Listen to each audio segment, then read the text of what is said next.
بالکل بے احتیاطی والی زندگی. دوسری انتہا کیا ہے جو غیر مسلموں کی ہے؟ اتنی احتیاط کہ بس مرنا نہیں ہے کسی قیمت، کچھ بھی ہو جائے، چاہے اس احتیاط میں وہ زندگی جو موت سے بھی بدتر ہو نا وہ زندگی گزارنی پڑے. اب ایسی زندگی کا کیا فائدہ جس میں ہر وقت موت سے ڈرتا رہے آدمی؟ زندگی تو بے خوف اچھی ہوتی ہے نا، سکون کی زندگی اچھی ہوتی ہے. لائف کو انسان انجوائے کرے، ہر وقت پھانسی کا پھندا لٹکا رہے، ابھی مر جاؤں گا، ابھی مر جاؤں گا، ابھی مر جاؤں گا، ابھی مر جاؤں گا، تبھی وہ پھر مر جاتے ہیں خودکشی کر کے. ہر وقت موت کا ڈر.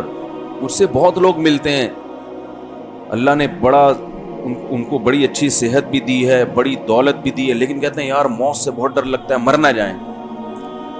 میں کہتا ہوں اگر میں آپ کو کوئی ایسا وظیفہ بتا دوں کہ آپ وہ پڑھ کے سمجھو کہ میں نہیں مروں گا، تو ایسا ممکن نہیں. تو اس ڈر نکالنے کا ایک ہی طریقہ ہے، موت سے دوستی کر لو. بھائی کسی بھی وقت مر سکتے ہیں، کوئی پریشانی کی بات، کوئی ٹینشن کی بات نہیں ہے. آن دو، موت آ رہی ہے تو آن دو. حضرت مولانا طارق جمیل صاحب کا ایک کلپ دیکھا تھا، وہ لطیفہ سنا رہے تھے کہ وہ منشی ہوتے ہیں نا گاڑیوں کے، ایک گاڑی آ کے لگتی ہے، لوڈ ہوتی ہے، پھر دوسری کا پوچھتے ہیں دوسری گاڑی آ گئی ہے تو کہتے ہیں آن دے، کہتے ہیں نا دوسری گاڑی کو بھی آن دے آن دے آن دے، ایسے کر رہے ہوتے ہیں نا پنجاب میں. وہ دوسری پھر لوڈ ہو کے آگے جاتی ہے، تیسری گاڑی صاحب آ رہی ہے، آن دے آن دے آن دے، وہ بار بار ایسے کرتے ہیں. کہہ رہے ہیں وہ نکاح پڑھا رہے تھے، دولہا یہی کام کرتا تھا نا گاڑیوں کا. تو اس سے بولا بھائی فلاں بنتے فلاں کا اتنے مہر میں تم سے نکاح کیا، قبول ہے؟ کہہ رہے ہیں آن دے آن دے. کیا کہہ رہے آن دے. تو دیکھو وہ کتنے اس کی عادت پڑ گئی نا، اس کے لیے نارمل ہے یہ جملہ کہ کیا آن دے. بیگم بھی جہاں ٹرک اتنے آئے ہیں تو ایک بیگم بھی آ جائے، اچھا نا آن دے، وہ بھی آن دے. تو موت سے نفرت نکالنے کے لیے یہ ضروری ہے، اور یہ جو ہم پاگلوں کی طرح ایک دم نفسیاتی ہو گئے ہیں، یہ ٹینشن ختم کرنے کے لیے یہ ضروری ہے کہ جس موت نے آنا ہی ہے اس کے بارے میں ڈرا مت کرو، بولو آن دے. ہم نے کون سا یہاں ٹھیکہ لیا ہوا ہے رہنے کا؟ موت تو محمد صلی اللہ علیہ وسلم کی سنت ہے. اگر اس دنیا میں کسی کو باقی رکھنا یہ ضروری ہوتا تو سب سے زیادہ ضروری رسول اللہ صلی اللہ علیہ وسلم کی ذات تھی کہ جن کو یہاں باقی رکھا جاتا. جب ان پر موت واقع ہو گئی تو ہم اور آپ کس کھیت کی مولی ہیں بھائی؟ نبی صلی اللہ علیہ وسلم کے بعد حضرت ابو بکر سب سے زیادہ اس لائق تھے کہ ان کو زندگی لمبی دی، 1000 سال بھی زندگی دی جاتی کم ہوتی. امت کے لیے آپ اتنے مفید تھے، تھا یا نہیں تھا؟ ان کو بھی اللہ نے اٹھا لیا. پھر حضرت عمر کا دور آیا، کہا جاتا ہے کہ صدیوں تک ایسی حکومت کسی نے قائم نہیں کی جیسی حضرت عمر نے، اور کہا جاتا ہے اگر مزید کچھ سال زندہ رہتے پوری دنیا میں حضرت عمر کے دور میں اسلام غالب ہو چکا ہوتا. تو ان سے زیادہ زندہ رہنا کسی کے لیے ضروری تھا؟ بھائی زیادہ نہیں، 4 سال اور رہ لیتے، 5 سال رہ لیتے، 4 سال رہ لیتے، 3 سال رہ لیتے، وہ 3 سال میں وہ کچھ کر جاتے جو ہم صدیوں میں نہیں کر سکے.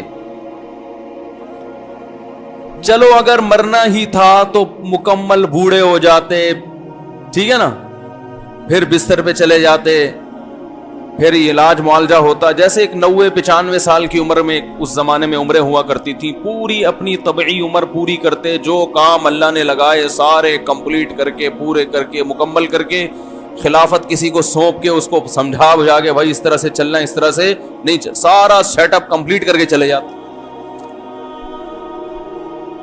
آپ اپنی حکومت میں ہیں اور نماز پڑھا رہے ہیں فجر میں، اور ایک مجوسی نے آ کے چاقو مار دیا، آپ خنجر مار دیا نماز میں، اور کمبخت نے خود بھی خودکشی کر لی تاکہ پکڑا نہ جاؤں، وہ ماریں گے مسلمان مجھے، خود بھی اپنے آپ کو قتل کر لیا. وہ ایسا زخم کہ حضرت عمر کو شفا نہیں ملی. جب علاج ہوا حضرت عمر رضی اللہ تعالیٰ عنہ کا, تو جو اس وقت کے حکیم تھے, طبیب تھے, وہ مایوس ہو گئے زندگی سے, اس لیے کہ جو خوراک کھلائی جاتی, جو دوا کھلائی جاتی, وہ زخموں کے راستے باہر نکل جاتی. اس کی علامت تھی کہ اب یہ بچنے والے نہیں ہیں. تو بھائی اتنے بڑے بڑے لوگ, امام ابو حنیفہ چلے گئے, امام شافعی چلے گئے, امام مالک دنیا سے چلے گئے, امام احمد ابن حنبل چلے گئے, امام بخاری چلے گئے, امام مسلم چلے گئے, امام ابو داؤد چلے گئے, امام ترمذی چلے گئے, البیرونی سائنٹسٹ چلا گیا, جابر بن حیان جیسا سائنسدان چلا گیا, بھائی ابن الہیثم چلا گیا. تو نہ سائنسی علوم کے رکھوالے زندہ رہے اور نہ دینی علوم کے. بڑے بڑے علامے پیدا ہوئے, سب ختم. تو آپ اور میں کس کھیت کی مولی ہیں؟ ہم کہہ رہے ہم نہیں آئے, بس ہم یہی رہیں گے. ایسا نہیں ہو سکتا بھائی. ہاں یہ ایک اشکال ہوگا کہ یار چلے گئے تو ہم بھی چلے جائیں گے, لیکن تھوڑا سا ایک ٹائم ہوتا ہے جانے کا. کورونا وائرس سے جو ہم پاگلوں کی طرح بھاگ رہے ہیں, تو مریں گے ہمیں پتا ہے, لیکن ایسے تھوڑی کہ ابھی تو ہم نے دیکھا کیا ہے. بھائی مر جائیں کوئی بات نہیں, 85 سال میں, 90 سال میں, چلو اب ٹھیک ہے, ابھی دادا بن جائیں گے, پردادا بن جائیں گے, بچوں کی شادیاں, بیٹیوں کی شادیاں, پوتے جوان ہوتے دیکھ لیے, جو کہ آج کل نہیں دیکھے جا رہے کیونکہ شادی اتنی دیر سے ہو رہی ہے, پوتا ہونے سے پہلے مر جاتے ہیں لوگ. تو لیکن یہ سارے کام کمپلیٹ ہو کے جب اعصاب کمزور ہو گئے, بالکل ایسے ہو گئے کہ نا اب خود اپنے آپ کو بوجھ لگنے لگتا ہے, تو اگر مر بھی گئے تو کوئی ٹینشن کی بات نہیں ہے. جلدی کیوں جا رہے ہیں ہم؟ بات سمجھ میں آ رہی ہے کہ نہیں آ رہی؟ لوگ کہیں گے بھائی ہم موت سے ڈرتے نہیں ہیں, لیکن ابھی جانے کا ٹائم. ارے کیا ہو گیا یار, غلط باتیں کر رہا ہوں. اصل میں ڈر اس بات, ابھی ہم نے دیکھا کیا ہے, ابھی سے کیوں چلے جائیں. تو دیکھیں یہ تمنا بہت اچھی ہے کہ تھوڑا لیٹ جائیں, تھوڑا دیر سے جائیں ہم دنیا سے. یہ ہر ایک کی خواہش ہوتی ہے, زندہ رہنا ہر ایک کا دل چاہتا ہے. تو تمنا کرنے پر نہ اللہ کی طرف سے کوئی پابندی, نہ گورنمنٹ کی طرف سے کوئی پابندی ہے. آپ کی تمنا ہو کہ میں 100 سال زندہ رہوں, تو گورنمنٹ کی طرف سے بھی کوئی پابندی نہیں. لیکن یہ گراؤنڈ ریئلٹی ہے, ام للانسانی ما تمنا. اللہ فرماتے ہیں جس چیز کی تمنا کرو گے ضروری نہیں کہ وہ تمہیں مل جائے. تو یہ اپنے اختیار میں ہے ہی نہیں. اگر کسی بوڑھے سے پوچھیں 90 سال کے, کیا تمہاری تمنا ہے کہ تم ویسے ہی صحت مند ہو جاؤ جیسے 18 سال میں تھے, تو کیا کہے گا؟ ہاں بھائی اس وقت تو ہم چھلانگیں لگاتے تھے, درختوں پہ چڑھتے تھے, دیوار سے 3 دفعہ گرے کچھ نہیں ہوا. اب تو چلتے ہوئے ڈرتے ہیں کہ بس اگر گر گئے تو گئے. ایک صاحب مجھے بتا رہے تھے, بڑی عمر کے تھے, کہہ رہے ہم تو بیٹا جوانی میں وہ درختوں پہ چڑھتے تھے, چھلانگیں لگاتے تھے, آج کل کے بچے ہلتے ہی نہیں ہیں. میں نے کہا یہ ٹک ٹاک لے کے بیٹھے رہتے ہیں, یہ اپنے بڑھاپے میں فخر کریں گے. ہم تو ایک گھنٹہ گردن ہلائے بغیر 20 ٹک ٹاک دیکھا کرتے تھے, تم ایک ٹک ٹاک دیکھ کے تھک جاتے ہو. یہ ان کا فخر اس چیز پہ ہوگا, یہی ہوگا نا. ہم تو ایک گھنٹہ ویڈیو گیم کھیلا کرتے تھے انگلی سے, اور لوگ وہ کہیں گے نئی جنریشن, یار آپ کے پٹھے انگلیوں کے سبحان اللہ, آپ کے انگوٹھے, ابا آپ کے انگوٹھے 1 گھنٹہ وہ سانپ والا کھیلنے سے. اب آتا ہے وہ سانپ والا, پہلے وہ نوکیا میں آتا تھا سانپ والا نا, جس کا کوئی دنیا میں کام نہیں ہوتا تھا, وہ سانپ کو لمبا کرنا شروع کر دیتا تھا بیٹھے. حقیقت ہے نا, فالتو ٹائم بہت ہے. ہم حیران ہوتے تھے یار ان کا اچھا بھلا آدمی ہے. میں تو دیکھتا تھا نا نوکیا کا جب موبائل آیا نا, لوگ کیا کر رہے ہوتے تھے بیٹھے ہوئے, سانپ والا.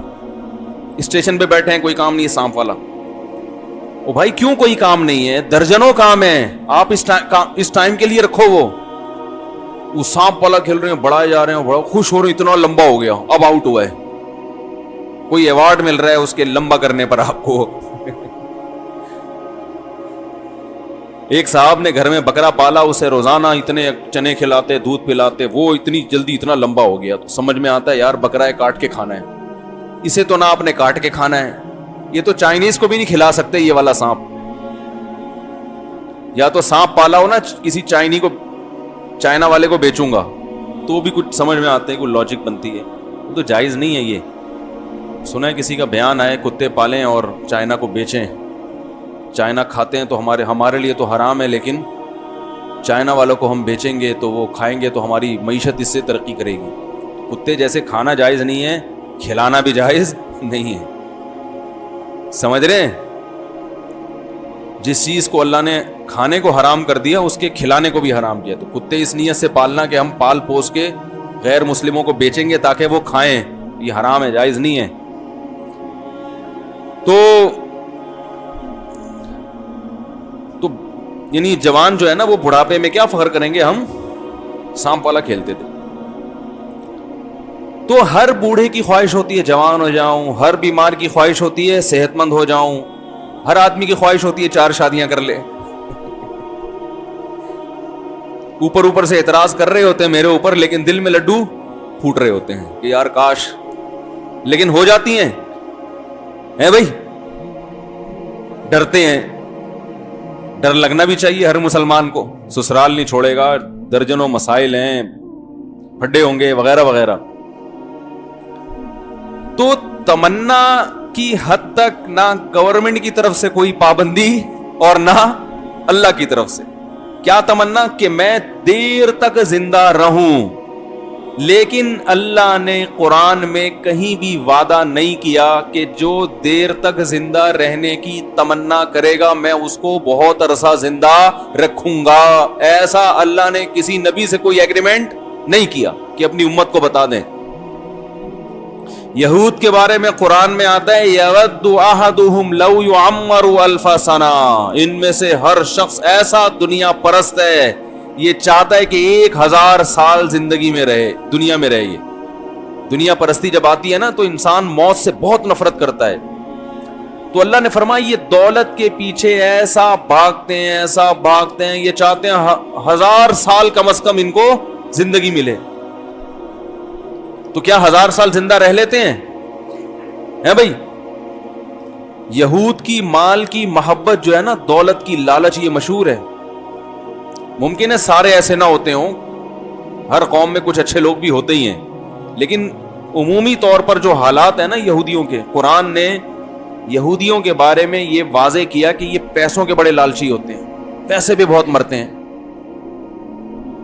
تو اس کا مشاہدہ آج بھی ہوتا ہے. ہمارے ایک دوست تھے یہودیوں کے ساتھ, USA میں جاب کرتے تھے, کہتے ہیں اپنے باپ پہ نہیں خرچ کرتا تھا وہ. بہت زیادہ ضرورت پڑی نا باپ کو علاج کے لیے تو ابا کو قرض دیا ہے. وہ بھی پھر فخر سے بتا رہا تھا کہ میں نے اپنے باپ کو قرض دیا, غریب باپ کو.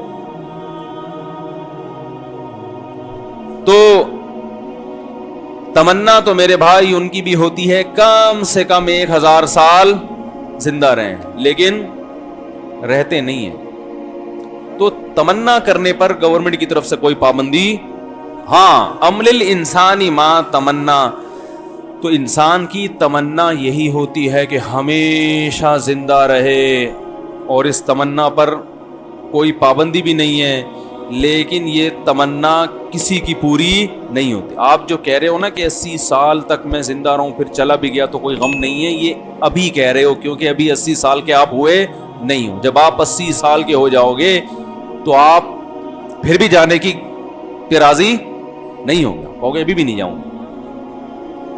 جتنے لوگ قبرستان میں پہنچے ہیں ان میں سے کوئی بھی جس رات کو قبر میں اترا اس رات قبر میں اترنے کی تمنا نہیں تھی اس کی, کہتے کچھ دن اور زندہ رہ لیتا.